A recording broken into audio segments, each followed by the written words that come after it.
Bonjour, je m'appelle Leslie, j'ai 37 ans, je suis mariée et je suis maman de 3 enfants de 15, 12 et 9 ans. Je viens vous parler de l'histoire de mon fils qui a subi du harcèlement scolaire alors en classe de 6e puis après en classe de 4e. Léo a toujours été un excellent élève scolairement et puis quand il est arrivé en classe de 6e, on a vu avec son papa que ses résultats baissaient, que son comportement était différent vis-à-vis de son frère et de sa sœur. On s'est beaucoup questionné, j'ai rencontré déjà ses professeurs pour savoir si tout se passait bien au collège, on me disait que oui. Il a passé son année de 6e comme ça et puis pendant l'été entre la 6e et la 5e, c'est là où il nous a avoué qu'il avait subi alors pour lui au début c'était pas forcément du harcèlement mais des moqueries du fait qu'il fasse de la danse et puis il était bousculé dans les couloirs mais le collège, a priori au niveau du collège personne n'avait rien vu. À la rentrée en 5e il s'est retrouvé exactement dans la même classe malgré le fait que j'avais déjà alerté les professeurs en fin de 6e pour dire que je soupçonnais quelque chose. La rentrée en 5e a été très compliquée pour Léo, il voulait plus aller au collège donc on a pris la décision avec notre médecin traitant de le retirer du collège et j'ai fait appel à la cellule harcèlement de l'académie dont dépend Léo. Et il a été changé de collège pour rentrer dans le collège de la ville voisine en 5e, où il a fait sa 5e, où tout s'est très très bien passé. Et puis en 4e, le premier mois de 4e s'est bien passé, et un jour je reçois un appel de la CPE du collège, donc qui était déjà au courant que Léo arrivait dans ce collège suite à un harcèlement, pour me prévenir qu'il y avait eu quelques problèmes. Il avait été bousculé dans les escaliers du collège, où il avait dévalé des escaliers. Mais voilà, sur le coup, avec mon mari, on s'est pas plus inquiété que ça, parce qu'on s'est dit, bon là, les choses sont prises en main. Et en fait, c'est monté crescendo en 15 jours de temps. Il a reçu des menaces de mort sur un réseau qui s'appelle WhatsApp. Suite aux menaces de mort, en fait, avec mon mari, on a dit là, c'est pas possible. Donc on a été déposer plainte au niveau de la gendarmerie de notre village. On a eu de la chance qu'on est tombé sur une gendarme exceptionnelle qui a pris les choses à bras-le-corps et très rapidement avec sérieux. La gendarme nous avait conseillé au moindre problème de déposer plainte. Donc autant vous dire qu'on y était quasiment tous les jours à la gendarmerie. Mais c'est ce qui a aussi aidé à faire en sorte à ce que le harcèlement de Léo soit pris en compte et qu'il soit bien reconnu en tant que victime, parce que c'était un peu le chat et la souris avec le collège en fait, parce que eux ils ont reçu les harceleurs disaient que c'était Léo qui l'embêtait, donc le collège nous disait oui on sait pas vraiment ce qui se passe, etc. Du côté de la gendarmerie, eux ils ont eu des témoignages, puis nous on avait plein de preuves, donc il n'y avait pas de doute pour eux.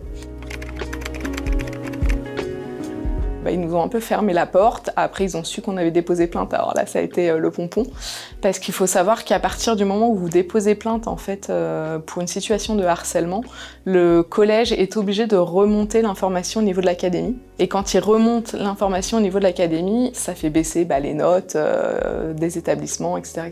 Pour ça qu'il y a beaucoup de harcèlements qui sont pas pris en compte, ou qui sont pris en compte mais qui sont entre guillemets dans le silence, pour pas qu'on change les notes des établissements. Donc là on s'est dit ok mais non en fait ça se passera pas comme ça. À côté de ça moi j'ai dû arrêter de travailler pour m'occuper de Léo parce que c'était plus gérable d'aller travailler en se disant mais qu'est-ce qui se passe, est-ce qu'il est en danger, est-ce que voilà c'était juste hyper anxiogène pour nous.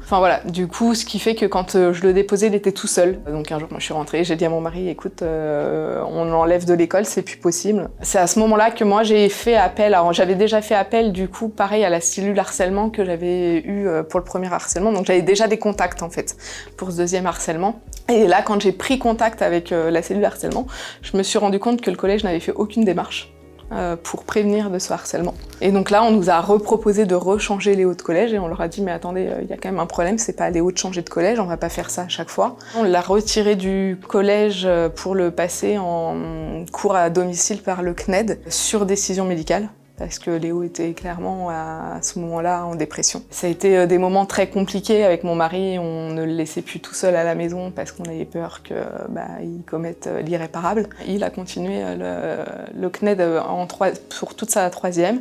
Il a passé son brevet au mois de juin qu'il a eu avec mention très bien. En fait, on a eu de la chance d'avoir un fils qui est très scolaire. Là, Léo a passé une audition parce que le fond du harcèlement, c'est qu'il a été harcelé parce que c'est un garçon qui fait de la danse. Il a passé son audition au Grand Conservatoire de Versailles et il a été reçu.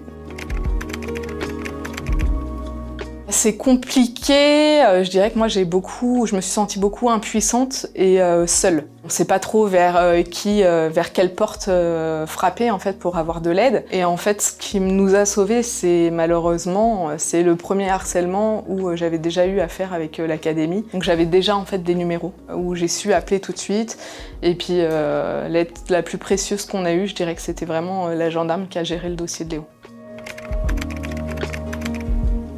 Souvent, il y a des signes annonciateurs, hein. C'est les notes qui baissent, le comportement à la maison qui devient compliqué, il mangeait plus forcément, il était devenu agressif, le sommeil, c'était l'anarchie. Donc voilà, on avait déjà eu des signes en fait qui nous mettaient la puce à l'oreille, même si en demandant au niveau du collège, on nous disait que tout allait bien, nous, on avait des doutes.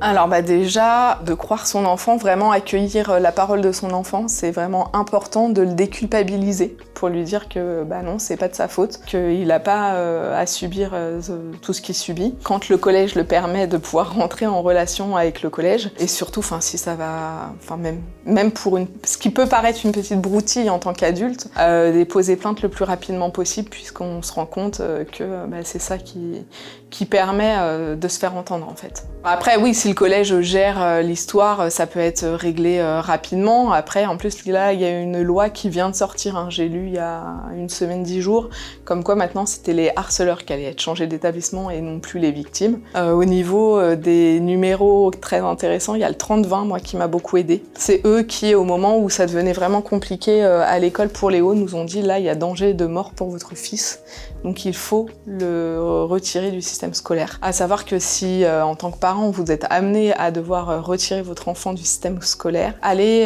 chez votre médecin pour avoir des certificats, parce que l'école est obligatoire.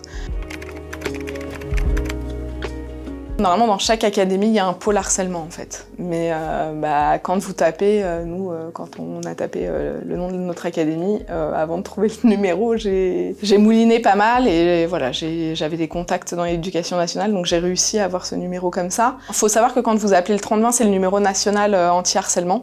Donc eux, déjà, à partir du moment où vous leur téléphonez, ils remontent l'info au niveau de l'académie. Donc après, en toute logique, vous devriez avoir un contact avec l'académie de votre enfant. Ce qui nous a aidé aussi à nous en sortir avec mon mari et Léo. On a monté une association contre le harcèlement scolaire pour aider les parents justement à trouver de l'aide, les guider de comment faire avec leurs enfants, écouter la parole de l'enfant. Parce que des fois, l'enfant ne va pas forcément venir parler à son parent, il va pouvoir parler peut-être à son prof de sport, un ami, la cousine, le cousin, enfin quelqu'un de confiance. C'est pas tout le temps évident de venir, surtout quand on est adolescent, de parler à ses parents. Donc voilà, nous on a mis en place cette association qui pour l'instant regroupe travaille surtout sur le 78 et le 95, 92, mais après on aimerait pouvoir être plus large au niveau de la France. On est pour l'instant sur les réseaux sociaux, que ce soit sur Instagram ou sur Facebook, ça s'appelle l'association Je suis moi. Du coup, à partir du moment où on a vraiment retiré Léo du système éducatif normal et qu'il est passé en cours à domicile, on lui a changé son numéro de téléphone. Moi, j'ai bloqué tous les contacts qui pouvaient le retrouver sur les réseaux ou quoi. Donc, il a vécu très longtemps en autarcie, sans réseau, voilà. Puis après, au bout d'un moment, on s'est dit, c'est quand même un ado, on peut pas non plus tout lui retirer. Il voyait déjà plus personne. Surtout fier de Léo, parce que je pense que moi, à son âge, j'aurais pas eu la force de tenir, de me dire, je continue à aller à la danse. Si ça leur plaît pas, moi je pense que j'aurais tout lâché et lui au contraire ça a fait une force pour lui. Après il le dit lui-même, la danse l'a sauvé. Sa passion pour la danse l'a sauvé et puis le fait qu'il réussisse en fait son audition au Grand Conservatoire de Versailles, je pense que ça répond à ces harceleurs. De leur dire vous ça vous plaisait pas mais c'est pas parce que vous m'avez embêté, et embêté c'est même faible comme mot, mais c'est pas malgré tout ce que vous m'avez fait, j'ai pas baissé les bras et pour moi en fait c'est la meilleure réponse qu'ils puissent leur donner, c'est vous avez pas gagné quoi.